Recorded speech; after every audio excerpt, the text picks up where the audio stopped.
Alright, my friends, so welcome to today's episode of this course right here. And in today's episode, I will show you how to get this tool to work, alright?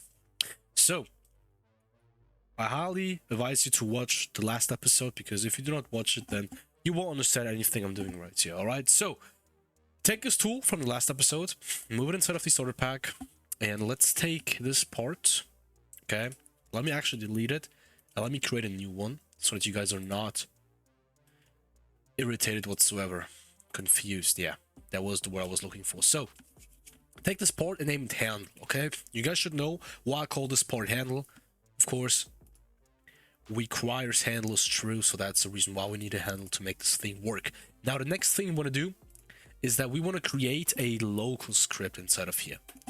And this local script now, it is going to be able to detect our interaction with the mouse. Now, when I speak of interaction with the mouse, I basically mean that it detects when we equip this tool, for example, and when I hit the left mouse button, look, listen.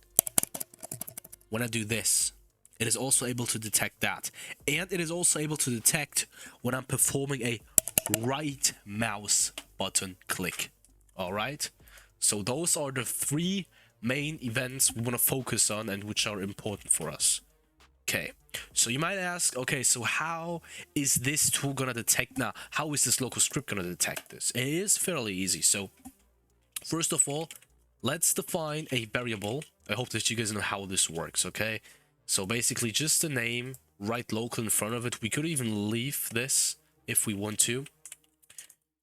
Script parent, okay, this will work as well, but I like to write a local in front, so to keep this variable local right here. Now, script parent, so what does this mean? So we have this local script right here, okay? You have to imagine that every time when you write script dot anything, it starts with this script, so where the script is at. So script dot parent. Now, if we take a look at the properties tab, you see that there is a property called parent, which is called tool. Now, this tool is basically this one right here. Basically, script dot parent. Now, if I would write dot parent again, then what would happen? I give you a few seconds so that you guys can see for yourself what happens. So, script parent. Oh, starter pack. Parent again. Oh, parent. What is this? The F course whatsoever. Okay, and the parent of this thing is the game itself. Okay, so. But for now, we want to refer to the tool. So it's tool instance right here. So script parent. All right. Now, this tool has properties, as you can see. So these are all of the properties of the tool. Now, besides the properties, there is another category which defines the tool. So properties and also events. So events which can occur when we deal with the tool. Let me actually open up the documentation for this. I'm gonna stop the recording. So I'm gonna pause it and then I'm gonna be back once I have the documentation for you guys. Now, if you Google Roblox Studio tool documentation, then you hopefully see this site, alright? And this website is basically just the official Roblox Studio documentation website. Now, if we take a look on the right-hand side, you can see a bunch of tabs right here. So, summary, we're gonna skip this. Properties, we're gonna skip that as well. Events, so this is the thing I was talking about. So, events and methods are gonna be very important for us. First of all, let's take a look at the events, alright? So everything right here besides the summary tab, because the summary tab is just a mixture out of these, they define the tool instance. All right. So we have already done the properties. Let's take a look at the events. As you can see, we have an event called activated. Activated is not called if the control key is pressed during a click. The activated event fires when the player clicks while the tool is equipped. So what happens is that you equip the tool, okay? As you can see, equipping the tool is an event in itself, but we will get to this soon. So once the tool is equipped and once you perform a click, so this website says click, basically a left mouse button click is meant by this. So once the tool is equipped, once you perform a left mouse button click, activate it as an event, it's gonna fire. All right, and this is basically what you guys see as, yeah, the tool activates itself once I have clicked on the left mouse button. So once I've equipped the sword and once I have hit the left mouse button, the player starts to swing. That happens because this event is involved. Okay, now deactivated. Let's take a look at this one. Fires when the left mouse button is released while the tool is equipped. So basically, activated happens when you click on it, but not let go of it. All right.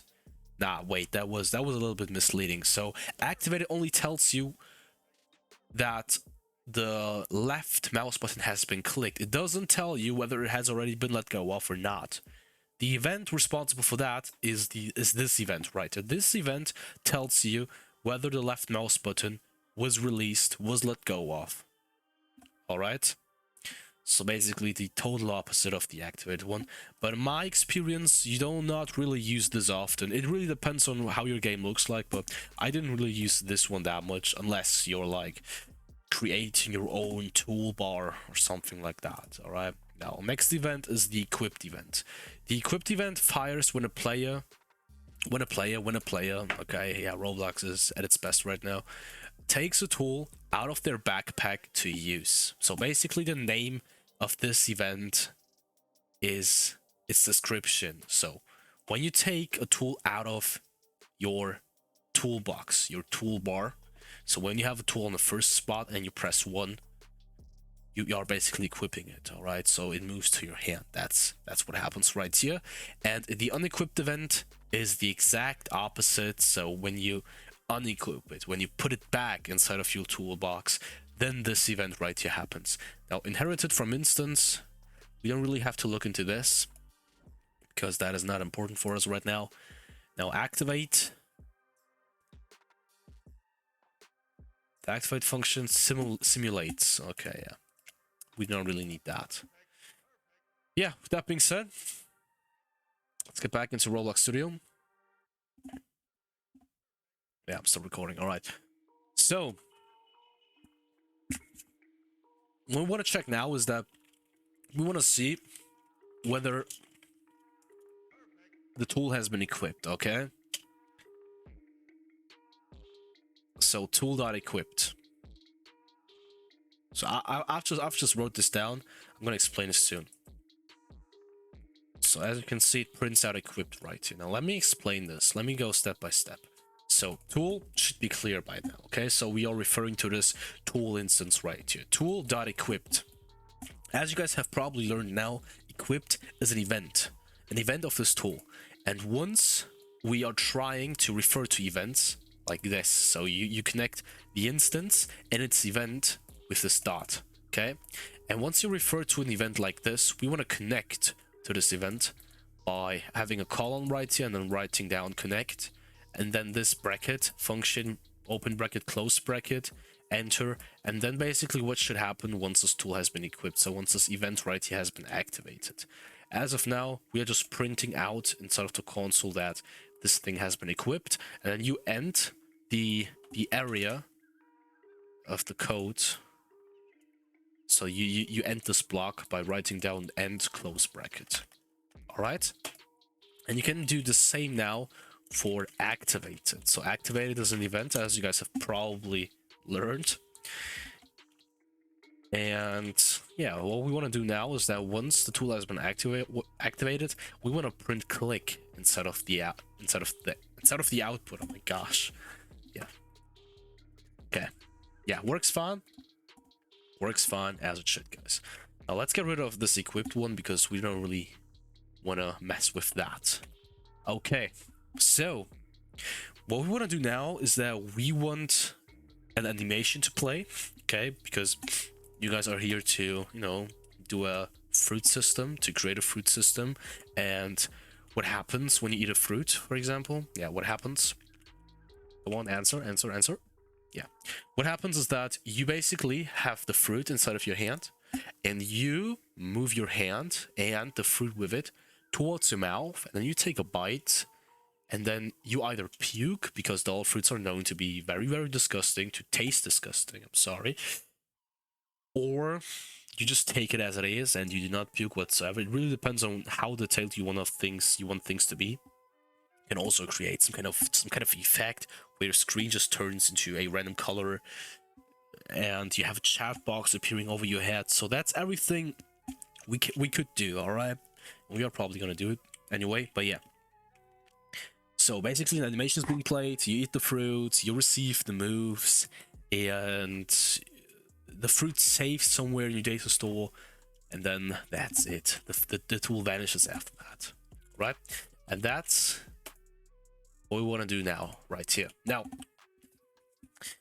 before we move on with the actual scripting, I wanted to tell you a principle you should really, really stick to. I haven't stick to it in the past, and when you stick to it, you can really prevent your game from lagging that much. And my game had to deal with lags a lot because it wasn't really optimized, alright? But yeah. This principle is basically that your code, every time when you script something object oriented, alright? So in this case, we are scripting a eat system. Everything I've just described, what we are gonna do, so creating an animation, making a play, of course, and having some effects maybe, everything which is related to that are effects, okay? And when it comes to effects, you should really deal with them on the client, so keep them client-sided. Okay, now you might ask, oh yeah, so what does client-sided mean?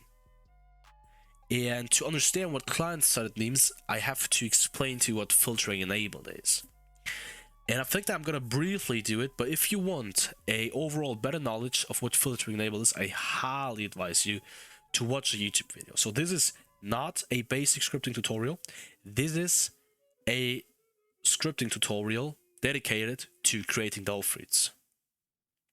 All right, but I'm still gonna briefly explain it right here. So, what is filtering enabled? As of, I don't know, 2019 or so, filtering enabled isn't even an option anymore. It is automatically turned on. Okay, you have to imagine back then when I used to play Roblox, so 2012, 2013, filtering enabled wasn't even developed. It wasn't even a thing.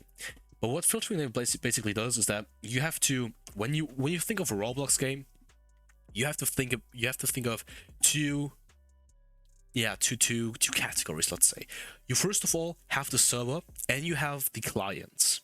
And the clients are basically the players. The server is the server itself, so the game itself. Now what happens is that when the client does a change, performs a change on, or tries to perform a change on the server, it has to ask the server, first of all, if it is allowed to do so. And if it does, and if the server permits that, then the server replicates a change to all of the other clients. Now, there is also the way of the client just trying to perform the change without even asking for permission of the server.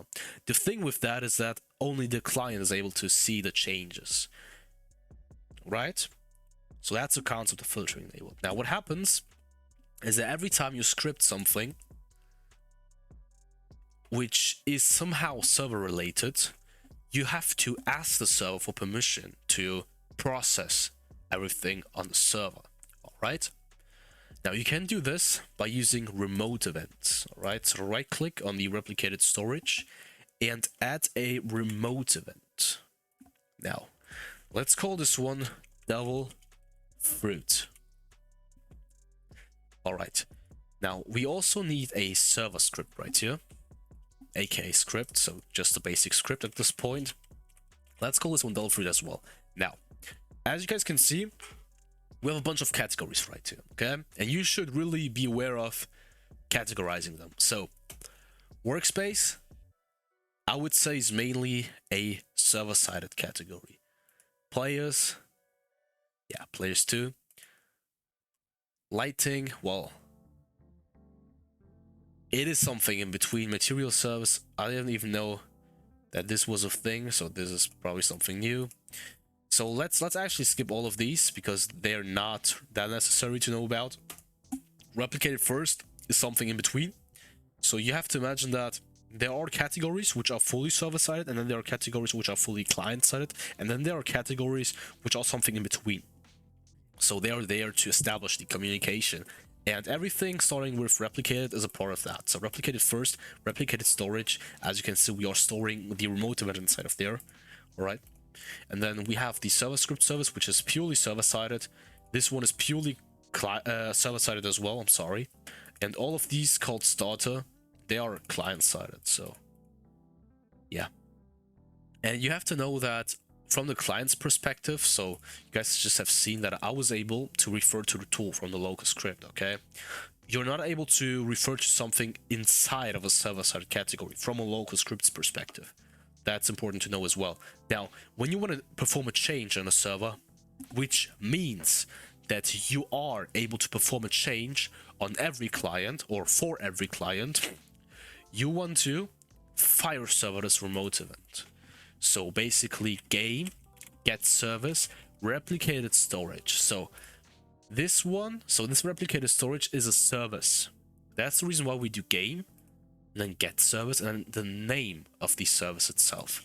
Now, what we can do is that we can do a wait for child.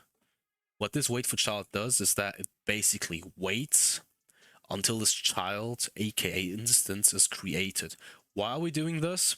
It isn't really that necessary at this point, but I have made the experience that instances tend to load, or instances like these, they tend to load slower than instances on the client.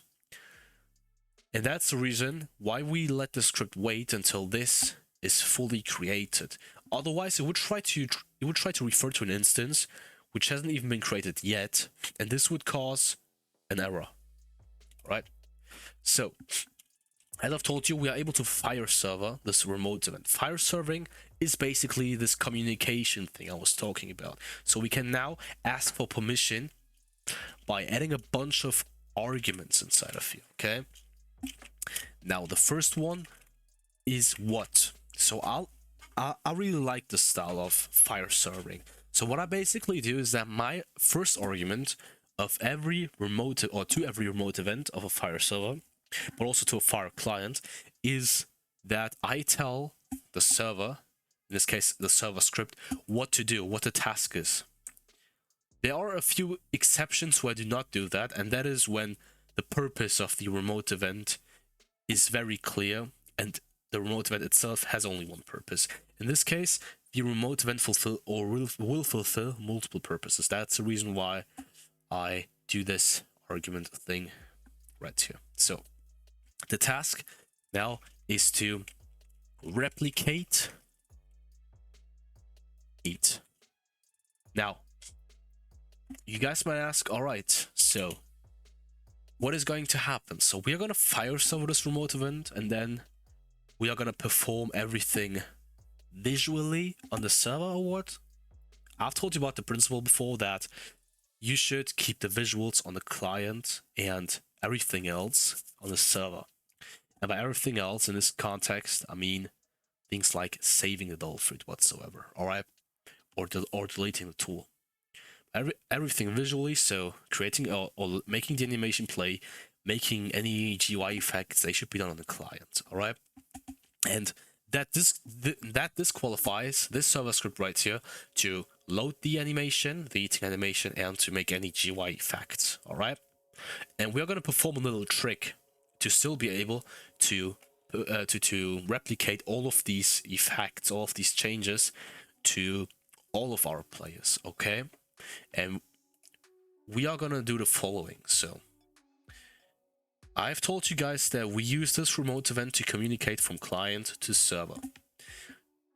This also works the other way around. You can communicate from server to client via this remote event, all right? So I'm going to tell you the plan. So we are going to fire server, means from client to server, this remote event, all right? And we're going to tell the server script, all right, server script, we have a task for you. We want you to fire a client, means you communicate from the server to all of the other clients, telling the client to script all of the visual stuff, all right? That's basically what is going to happen now.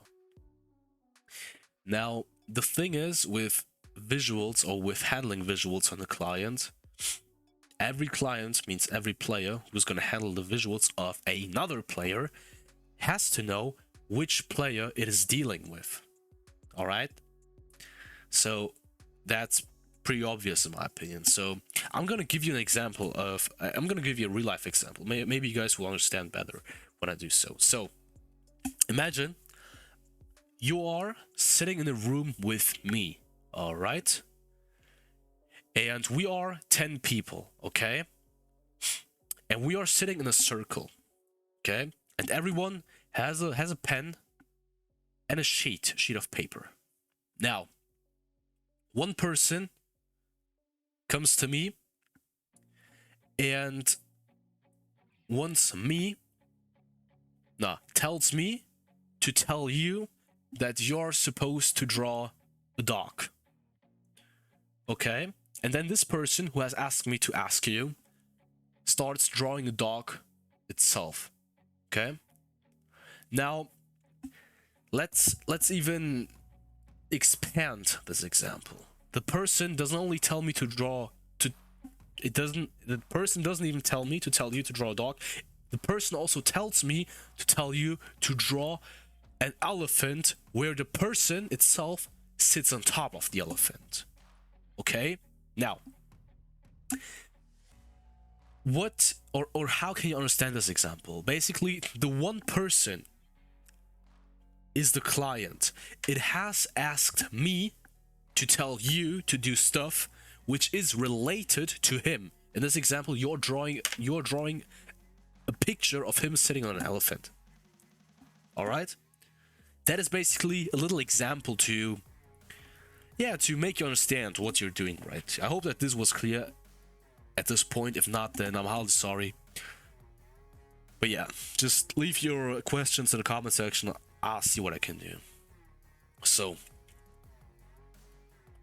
the second argument is gonna be the player who is gonna have all of these visuals. Okay? In this case, it is going to be the player who has ate the fruit, aka activated this tool. Now, how can we access the player? And that is fairly easy. All you gotta do is to write this down. Game, players, local player. Basically this guy right here. So local player always refers to the player who is the owner of this client and of this local script right here. Now, we can go to Fruit, and now we have to refer to the replicated storage first of all, and then to this Fruit, and then we are gonna do something called on server events. So I've told you guys about events, all right? And the tool has its own events, and every other instance has its own events as well. And in this case, the remote event has its own events as well. In this case, we have an event called on server event, and this event happens when this remote event has been fire served, all right? And everything put inside of here are the so-called arguments first of all, and we are able to receive these arguments right here, all right? So basically this is this. Now the thing with remote events is that it automatically passes an argument, which is the player who has fire served. So in this case, I've just realized that this argument is totally unnecessary because we have the player who fire served here anyways. And the player who fire served is also the player who has activated the tool, aka has ate the fruit, you know. So we know who, just receives all of these visuals. Now, if arc what equals replicate the f, then replicate eat, I'm sorry. So what happens right here is that we have this thing called arc, aka arguments.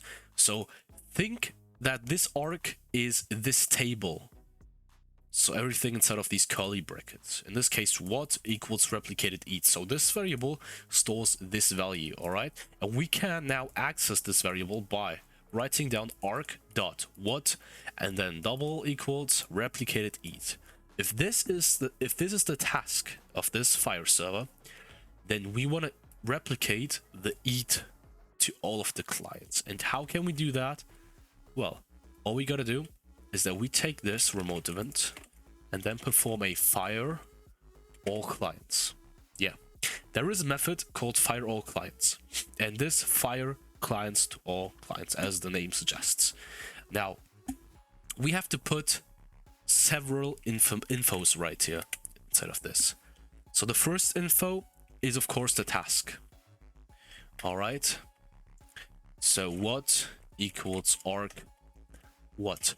The next thing is who. So who are we doing this to? And this is, of course, going to be our player. And this is basically it. All right. Now, we need another local script inside of our starter pack. And this local script, let's call this one the F visuals. It is responsible to, replicate all of the visual stuff. And it is highly important that this script is inside of every starter pack. Because if it is not, then the player who does not possess the script won't be able to see the effects. Alright? So, I know that I take a lot of time to explain stuff, and that is literally the whole purpose of this course.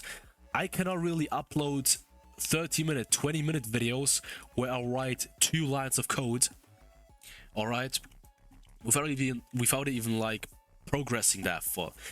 The thing with the courses is that I'm free to explain in detail, in depth, because you guys have paid for it. You guys have literally asked to do so, okay, for me to do so.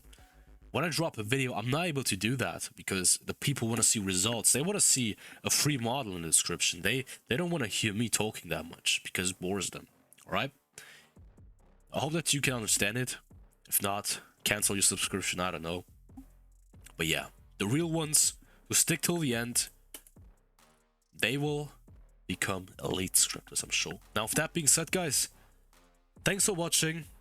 We'll see ourselves in the next episode, and we will finally start with the visuals then. And yeah, I'm gonna postpone the Devil Fruit model creation episode to 2 episodes. Nah, to my English is so bad. Yeah, to the future. All right. Now, with that being said, see ya, man.